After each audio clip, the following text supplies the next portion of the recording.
Maya Angelou once said, I think music is one of the heroes, sheroes of the African American existence. Welcome back, dear friends. It's been far too long. Today, I invite you to join us as we delve into the subject of sound. Thank you for being here. I have the absolute pleasure of being joined by someone incredibly special to me, the matriarch of our family, my esteemed and cherished mother, Mrs. Tonya Larkins. So now we have you here on the show today. Thank you so much for coming. I've been wanting to get you on here for a while because you do have a very deep and rich history with music. So could you tell us a little bit about your relationship with sound? Gladly. My relationship with sound began with my mother, who had a huge stereo combination radio in the living room. And she would get music from all over the world. When I turned the dials, it would say Spain, Argentina. But what really drew my attention was the albums that she played. She had Henry Mancini. She had what I remember a lot is Dinah Washington and all of those black blues singers, and what a difference a day makes, and also blues men that sang blues. And it wasn't the kind we hear today. It was very simple with just a little background, maybe violin, piano. The highlight was the voice and the words that they were saying. One song I remember distinctly is What a Difference a Day Makes, 24 Little Hours. And that's been true since the beginning of time. That music Very true. was not just the sounds, it was the words, it was the feeling, it was the meaning, it was the songstress putting this almost alive, where you could just see situations where you were in where 24 hours made a big difference in your life. All the music seemed to be on a positive human experience tip. It was something you could relate to. And oh my goodness, how much did I hear Nat King Cole? When Christmas comes now, I could still hear that Nat King Cole song. And if I don't hear that, it's not Christmas, because my mother would be playing that song. And also, the music that she played seemed to set the tone for the house. The house was always quiet and kind of peaceful. And even as a child, I could sit back and see my mother happy, kind of at rest in her home with this music. See the peace that it brought her, and the happiness brought me peace and happiness as a child. Wow, that's really deep. So music creates a feeling. Now let's go back to what you said about how your mother and my grandmother had the radio, and you would find the different stations and the different dials. I never heard of a radio like that. And when I had to move, and when I moved, I threw that out. But as you're moving the dial, you could hear the different languages and the different music. And it would say on the dial, the different countries, Germany. We used to get broadcasts from Russia, and the people talking in different music. There may be a lot of static in it, but if you move the dial around just right, you could get there and listen to it. You may not understand it, but you know it was And music. you could feel it. And it was different. It wasn't like what you usually heard, but it was still music, and it still possessed that power to bring into you something different and beautiful. Even though you may not understand some of the language, you understood that it was music, which is universal, Is the language of the universe, or one of them. Who because knows? everybody can understand it. Understand it, no matter, like you said, what country you're in, and you can hear that, and it creates that feeling. So that brings me to another point. As I was researching for this episode, and looking into the history of sound, they said that the universe, a lot of stories of our origin as beings are very similar. There's one story told by the Aztec, and in their mythology, their god, he blew the universe into existence using a conch shell. They said he actually blew the first waves of light using the vibration from the vibration of the shell. The Inuits tell of a raven or the raven creating the world with the beat of its wings. They said it created the world and the waters. And then we can even go to the biblical story of creation where they said God said, "Let there be light." Now, in each of these stories, you have the world or the universe being created from vibration or from sound. And sound basically is frequency or vibration brought into our auditory, into an auditory level. So they're one and the same. So if all these stories of creation tell us, or they all have similar beginnings, then what does that tell us about sound? Is sound the original mode of creation? Well, looking from a Bible standpoint, he spoke, and that would be sound. And when he spoke, things answered, things responded. In all of the stories, something was done. The vibration of the wings, the conch shell, that reminds me of the Caribbean people because that conch conch shells are still very useful and prominent in their lives, Very. in music, food, just about everything. But yes, I would say the speaking, that's the energy and the sound. That's what the music has. That everybody, that's good you brought that out. That everybody, they can't maybe understand your language or your writing or how you dress and talk. But when you make a sound, and another example about that, I was just thinking, I've been watching some different stuff on YouTube, the dancing.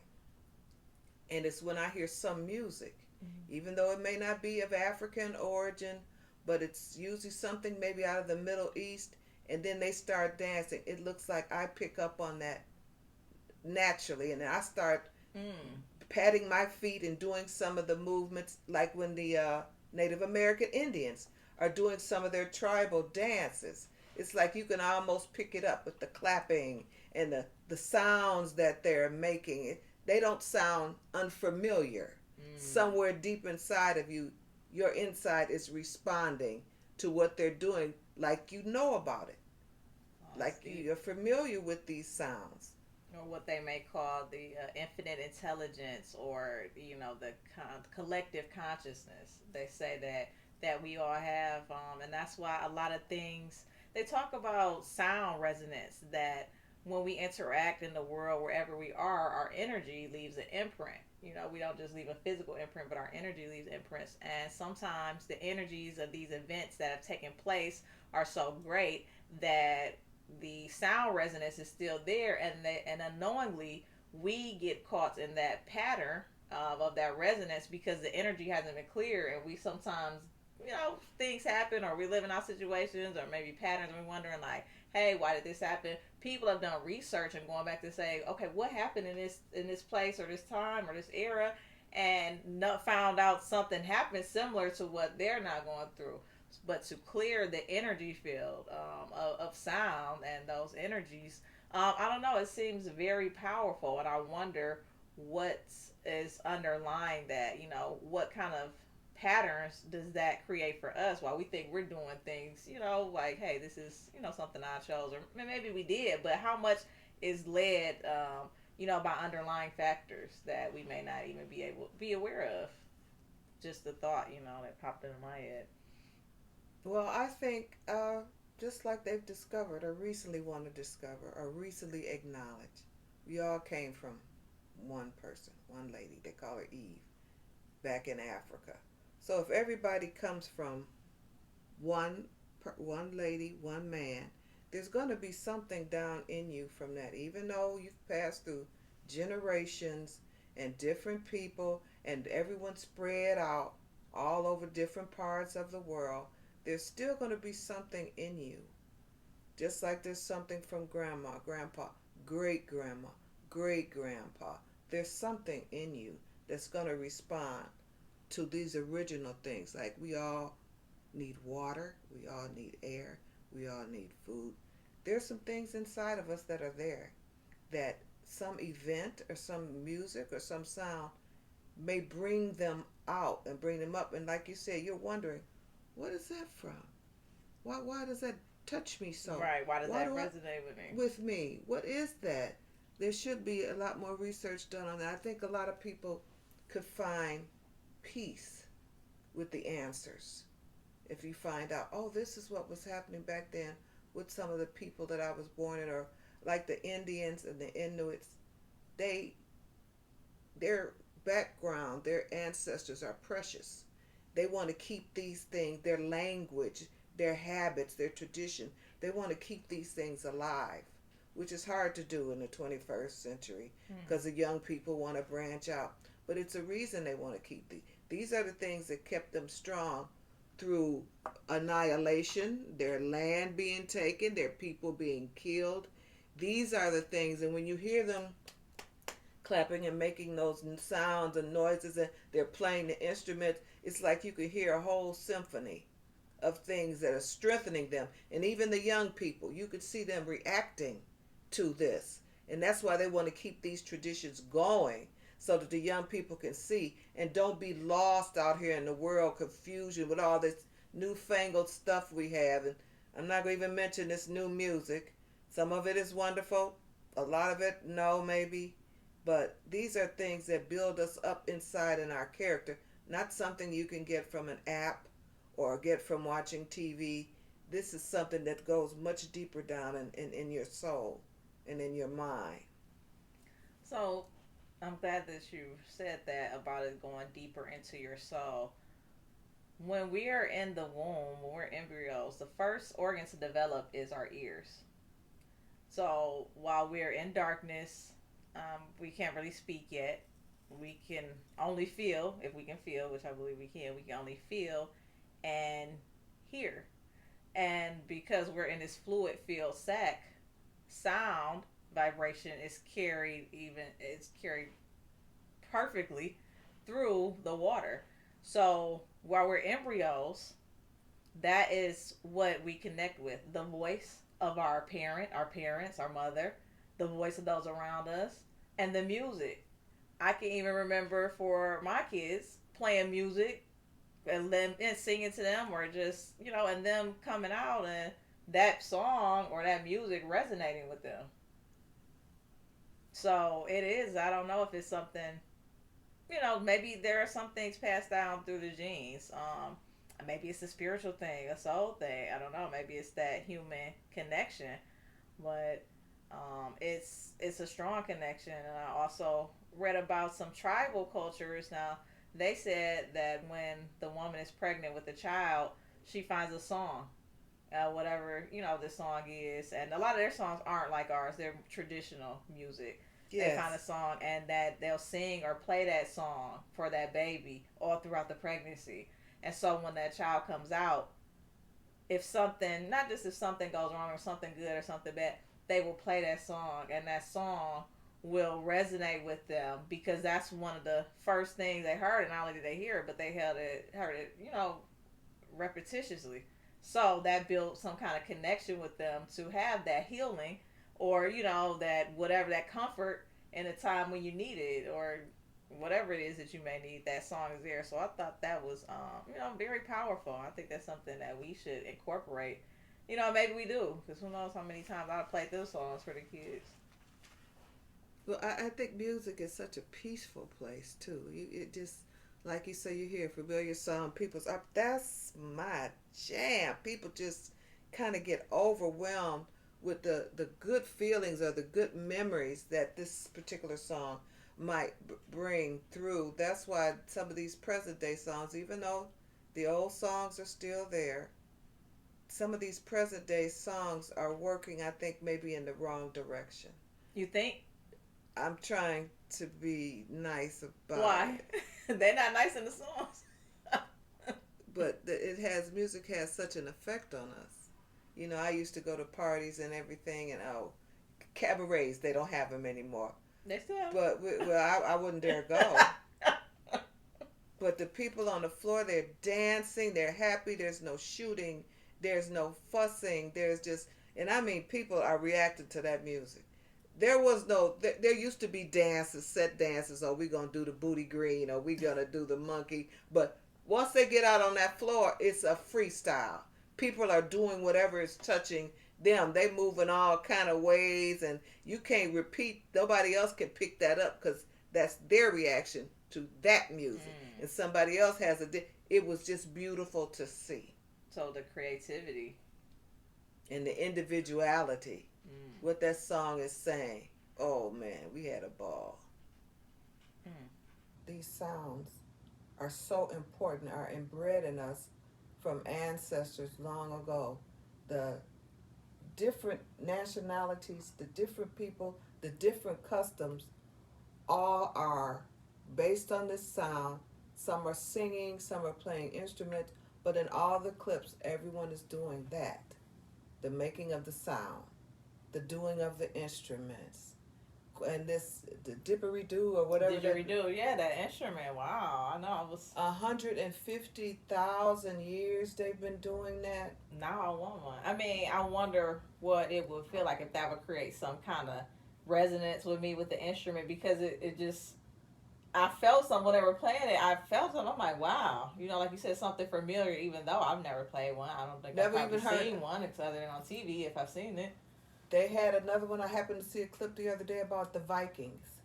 They had a horn. They only blew it when it was time for war. That's the only time they blew it.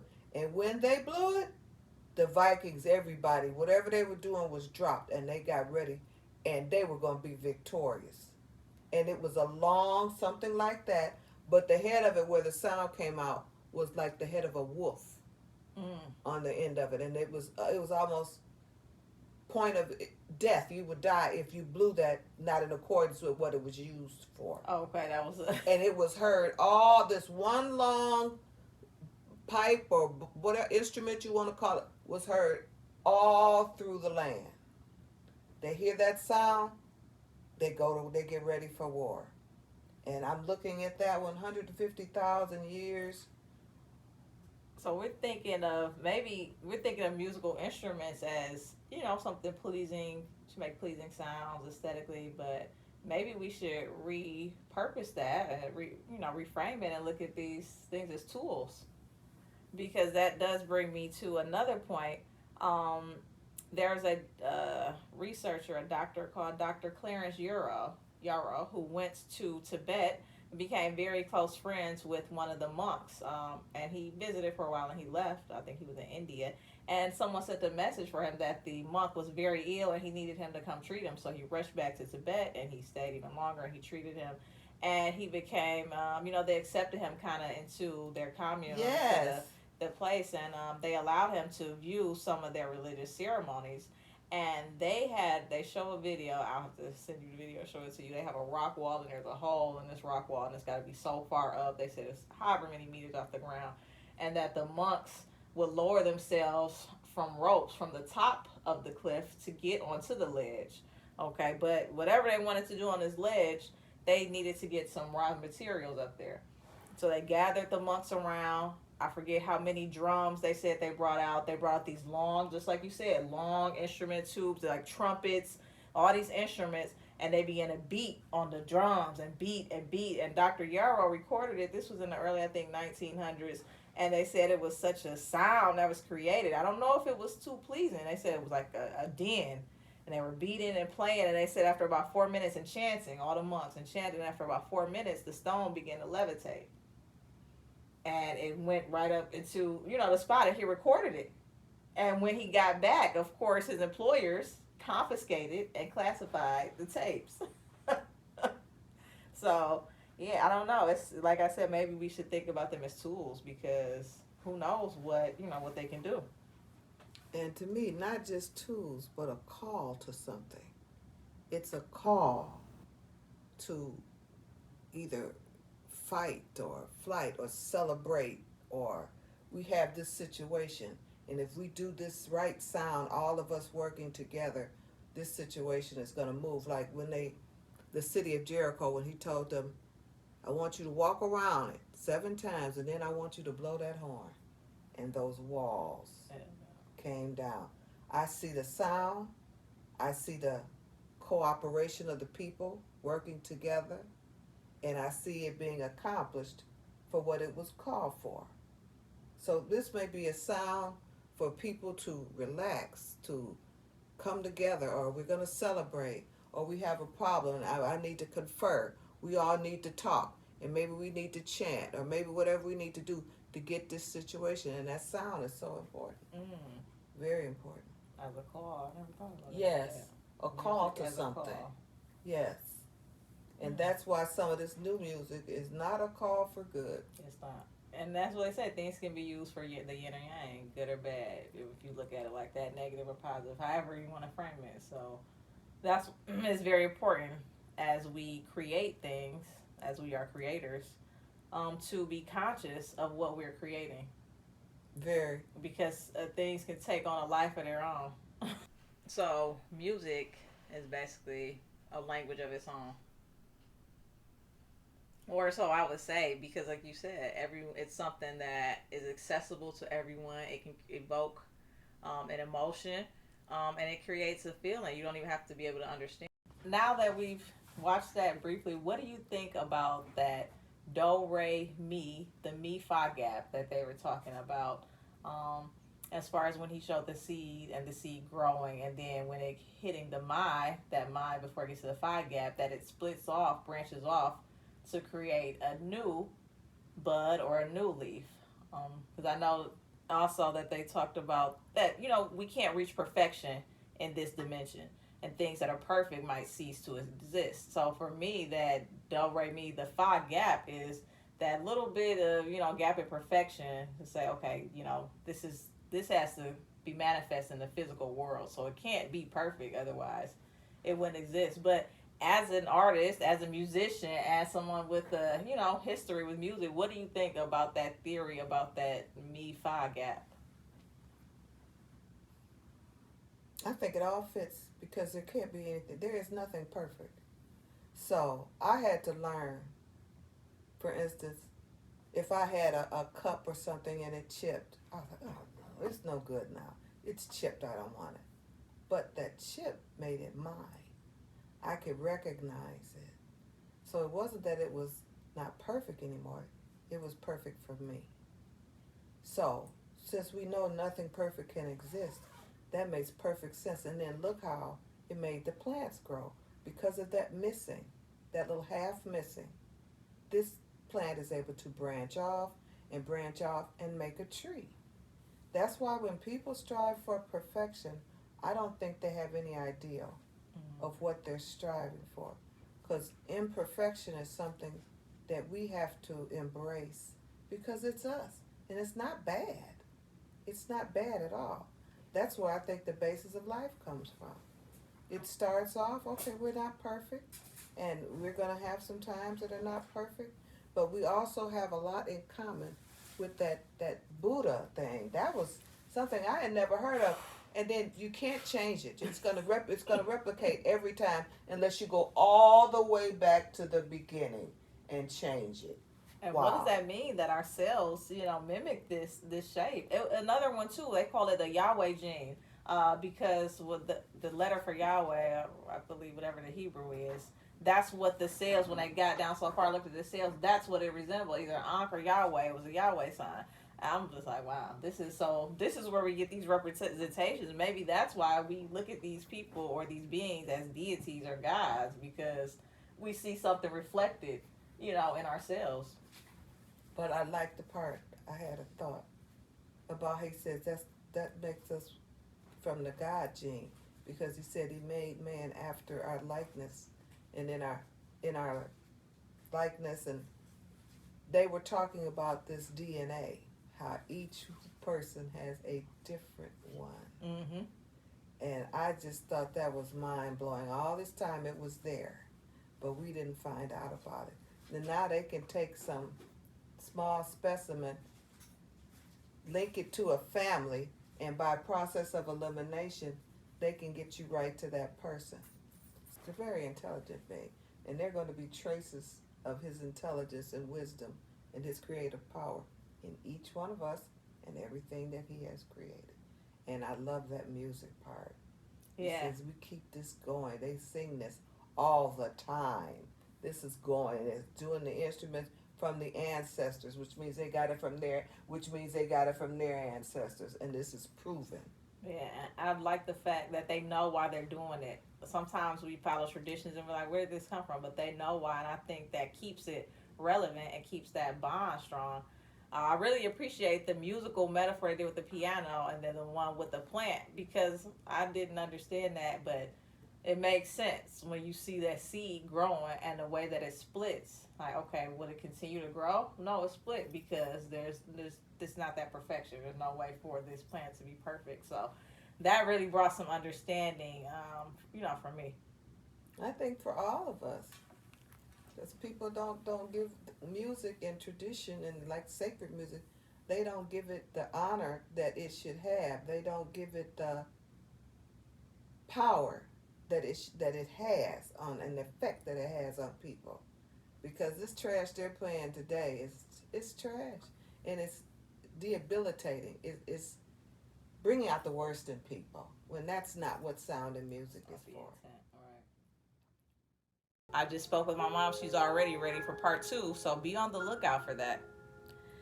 Before we part ways, I'll treat you to a snippet of Clair de Lune by Debussy. This is reportedly one of the earliest or oldest pieces of recorded audio music, or one of the earliest recorded sounds. Remember, keep thinking, keep questioning, and keep unraveling the thread of life. If you enjoyed today's podcast, leave a comment, like, subscribe, and share this show. Follow us on Instagram at The Thread Pod. Once again, that is The Thread Pod. Thank you so much for joining us. Peace and blessings to you all.